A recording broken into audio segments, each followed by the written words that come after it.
Et si jamais c'était faux? Qu'est-ce que ça changerait pour moi? On voit un petit peu, on visualise. En visualisant, on va chercher plus loin, et ça devient un peu plus clair.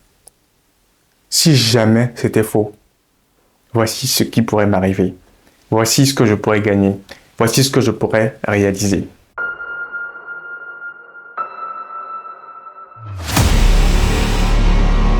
Bienvenue dans cette vidéo. Je m'appelle Arsène Combaté si tu me découvres et sur cette chaîne je te parle de business et je te parle de mindset. Aujourd'hui, ça sera une vidéo spécialement mindset. On va parler des croyances limitantes. Alors parce que moi j'ai eu des croyances limitantes, des fausses idées que j'ai dans la tête et qui m'empêchent d'avancer, qui m'empêchent de progresser. Et c'est quelque chose que j'ai remarqué qui est présent dans l'esprit de pas mal de personnes que je connais, que je côtoie. Donc je décide de faire cette vidéo aujourd'hui en compagnie de mon nouveau tableau. Alors je l'ai acheté notamment parce qu'il me permet de progresser déjà.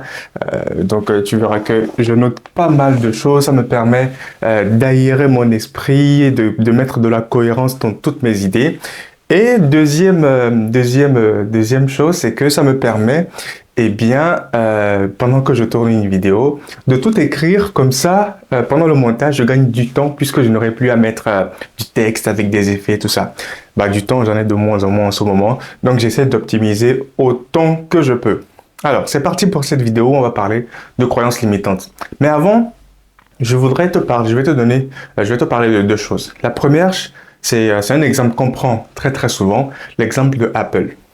Alors, je ne sais pas si moi je regarde beaucoup de documentaires sur les grandes multinationales, sur les choses qui ont changé le monde. Donc Apple, le téléphone. Alors, c'est pas que Apple bien sûr, mais également Microsoft, les trains, tout ce qui est train, voiture, avion. Ça, c'est quelque chose qui me passionne. Surtout les trains, Alors, je dirais pas que c'est une passion puisque je n'exerce pas dedans, mais ça me fascine en fait.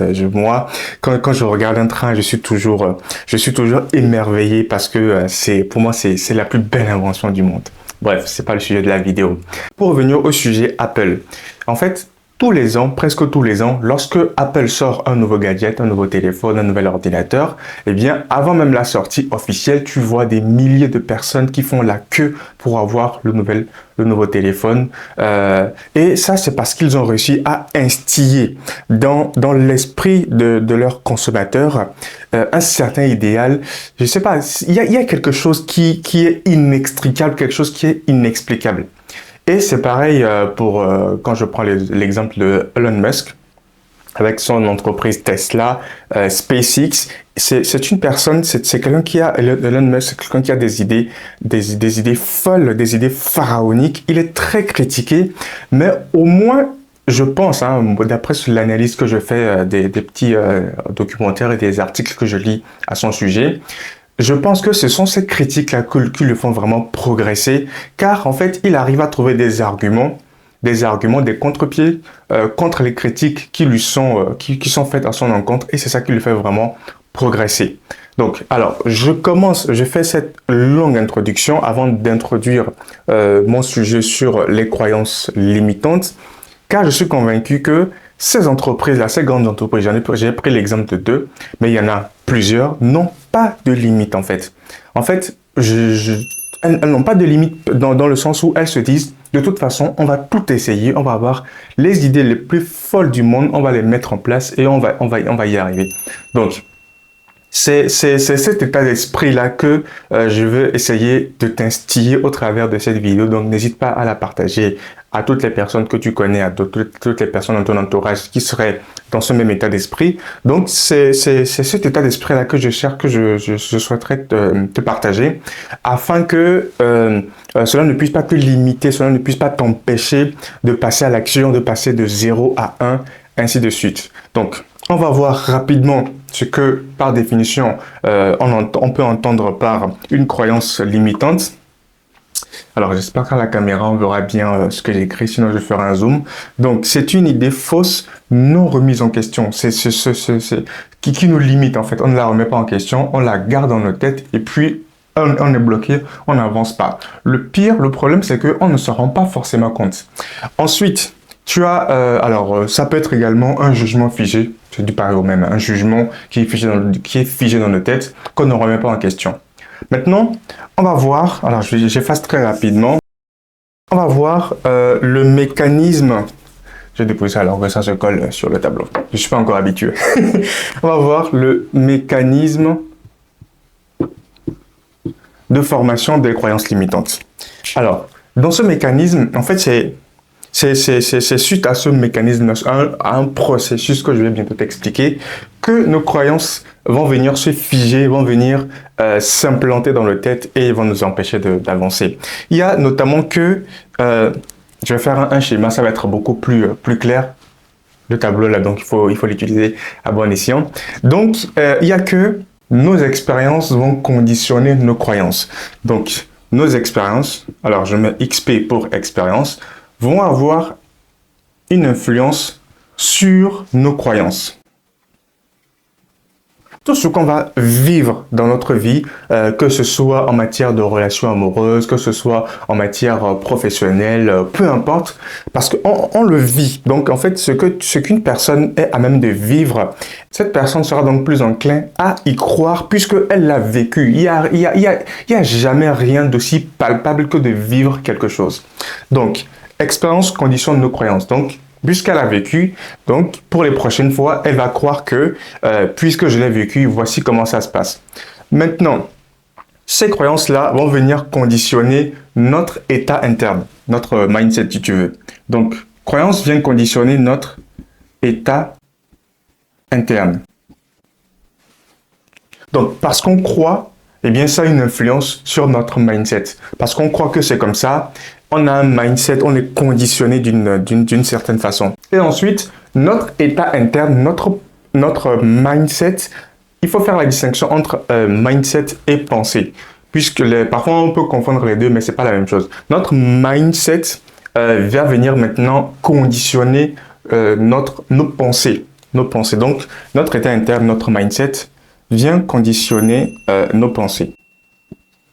Et dans la suite, nos pensées vont venir avoir une influence, vont venir agir sur nos actions. On pense avant d'agir, généralement, hein, bien sûr, l'inverse peut arriver dans des situations exceptionnelles, mais en général, on pense avant d'agir. Donc, en tant qu'individu, notre état interne est prédéfini.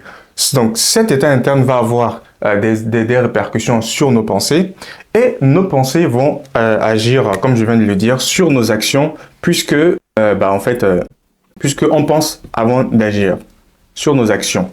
Et à la fin du processus, c'est nos actions maintenant qui vont conditionner notre expérience, d'où le cercle pas très joli que je viens de faire. Donc, voici comment le mécanisme de nos croyances limitantes arrive à se forger et se figer dans l'état d'esprit de tout un chacun. Maintenant, en fonction de certaines circonstances, en fonction des expériences, nos croyances internes peuvent se consolider et se renforcer. Et ça, c'est dû à deux paramètres importants qui sont, je vais mettre ça en rouge parce que c'est quand même important. Donc, c'est l'intensité des expériences, des pensées qu'on a eues et de nos croyances, plus la répétition. La répétition de ces actions, de ces expériences et tout ça. Donc, je récapitule très rapidement. En prenant un exemple, ça va être encore plus parlant, normalement.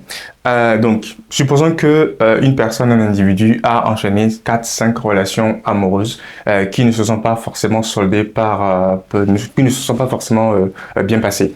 Donc, expérience. Donc, cette expérience-là va conditionner en elle des croyances. Certaines croyances, elle va se dire, en général, c'est quoi? C'est les hommes sont tous les mêmes, les femmes sont pareilles, voilà, des clichés comme ça. Donc, elle a cette croyance-là, ça va conditionner son état interne vis-à-vis, elle va avoir des préjugés, elle va avoir des idées prédéfinies vis-à-vis de la personne de sexe différente. Donc, cet état interne-là va conditionner ses pensées. À chaque fois que, je sais pas, elle sera amenée à avoir des discussions, à penser à des choses, eh bien, son état interne, puisque agit sur ses pensées, elle aura des pensées prédéfinies, elle aura des pensées, des préjugés, si tu veux. Et ensuite, ces préjugés-là vont agir sur ses actions. Peut-être que cette personne sera moins entreprenante pour aller vers le sexe opposé. Donc, elle agira moins dans ce sens-là. Et donc ses pensées agissent sur ses actions. Puisqu'elle pense comme ça, elle agira conformément à ses actions. Donc, finalement, en fait, ces actions-là vont définir son expérience. Vont définir son expérience et le mécanisme reprend. Donc, là, je te parlais maintenant de l'intensité et de la répétition. Plus cette personne-là, j'ai parlé de 4-5 relations, donc voilà, on est dans un phénomène de répétition. Plus ces expériences sont répétées et que ça se passe toujours mal, eh bien, ça va encore consolider, ça va renforcer en elle la pensée que tous les hommes ou toutes les femmes sont les mêmes. Et l'intensité, eh bien, c'est peut-être parce qu'elle aurait vécu un événement tragique. Je sais pas, moi, ça peut être pour une femme, par exemple, un viol. Et pour un homme, ça peut être que, en fait, sa copine l'a trompé. Donc ça pourrait, voilà, donc c'est l'intensité, le fameux Goumin. Donc c'est l'intensité de cette expérience-là qui va venir consolider, qui va venir solidifier ce mécanisme-là, ou en tout cas la croyance limitante en une personne. Donc là, j'ai pris l'exemple de relation. Ça peut être sur n'importe quelle autre chose. Hein. Prenons un autre exemple d'une personne qui souhaite créer son entreprise ou en tout cas lancer un projet. Elle l'essaye à maintes reprises, mais malheureusement, ça échoue toujours. Et bien, cette personne-là elle aura beaucoup plus de mal, ou en tout cas, elle sera fermée à ne pas aller chercher plus loin que ça, parce qu'elle se dira, de toute façon, j'ai tout essayé, ça n'a pas marché. Mais voilà, moi je pense qu'on n'aura jamais tout essayé. Il y a tellement de possibilités dans le monde, mais c'est juste que tout part de la tête. Donc une croyance qui nous limite ne peut pas forcément nous permettre de faire plus que ce qu'on a déjà fait. Donc, et c'est là qu'on va se dire, j'ai déjà tout essayé, juste parce qu'on n'a pas envie de réessayer, puisqu'on a connu des échecs par expérience, on n'a pas envie de réessayer, donc on se dit, j'ai déjà tout essayé, c'est pas la peine, ça va encore échouer, tu vois, ça va encore échouer, ça c'est encore une autre croyance limitante, ou que, qu'est-ce que pourrait être une autre croyance limitante? C'est pas fait pour moi. Mais comment tu sais que c'est pas fait pour toi si tu n'as pas essayé? Peut-être parce que la personne a essayé, mais ça n'a pas marché. Et elle s'est arrêtée du premier coup, du deuxième coup, sans avoir essayé à nouveau. On va passer maintenant à la deuxième partie de cette vidéo, qui est maintenant la démarche qu'il faut avoir lorsque on a pris conscience qu'on a une croyance limitante. Donc, quelle démarche faut-il avoir pour pouvoir briser cette croyance limitante, pour pouvoir s'en extirper? Alors, j'efface mon tableau. Donc, deuxième partie de la vidéo, comment sortir maintenant, comment briser les croyances limitantes, comment briser une croyance limitante. Alors, les croyances limitantes, on en a plusieurs. Ça commence par un processus de remise en question. Dans cette partie, je t'invite à te poser 3 questions qui, pour moi, sont pertinentes. Et la troisième, elle sera d'autant plus pertinente car elle va te faire réaliser de façon fictive ce que tu es en train de rater. Donc, la première question qu'il faudrait se poser est celle-ci. Comment je sais que c'est vrai? Première question. Comment je sais que c'est vrai? Alors, tu me diras, c'est vrai parce que je l'ai vécu, je l'ai revécu, comme je viens de te le décrire dans le mécanisme de formation des croyances limitantes. Tu me diras que c'est par expérience. Par contre, ce que moi je pourrais te répondre, c'est que, ok, tu l'as vécu à un instant précis. Et c'est pas parce que tu l'as vécu une fois, 2 fois, 3 fois que c'est vrai. C'est pas parce que toi tu l'as vécu qu'une autre personne a vécu la même chose. On est tous différents.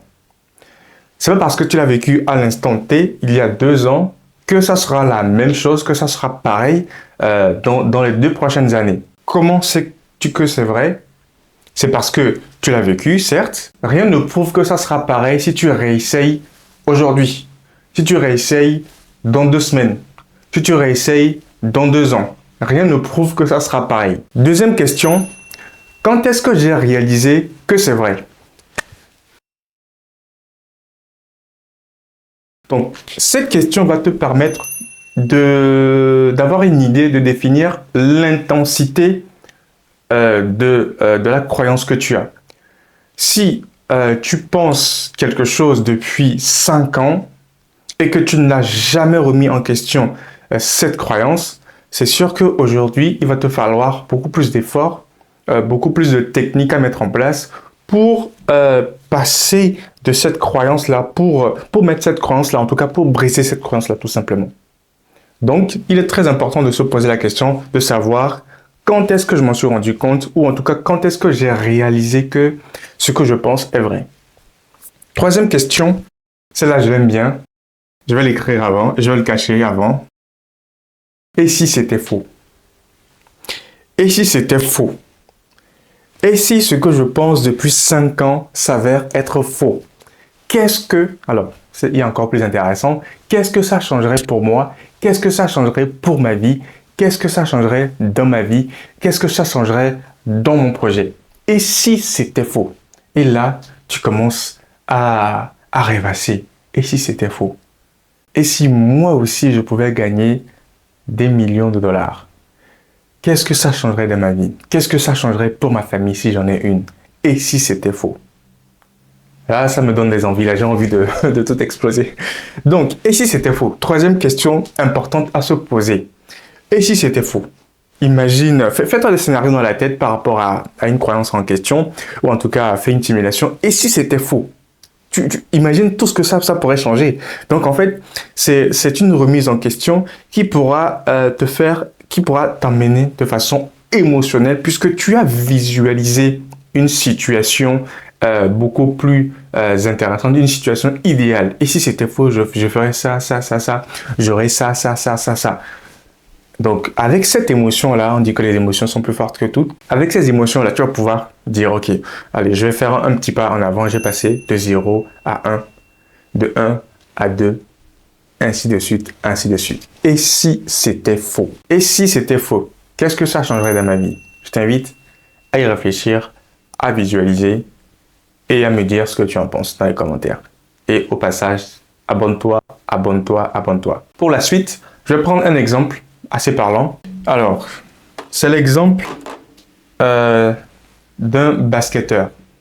C'est l'exemple d'un enfant de 5 ans qui a envie de jouer au basket, qui se rend sur un terrain de basket et qui prend un ballon de basket et puis voilà, qui s'amuse à faire des dribbles, mais qui n'arrive pas forcément, qui tente de lancer un panier, de lancer le ballon dans le panier, mais qui n'y arrive pas.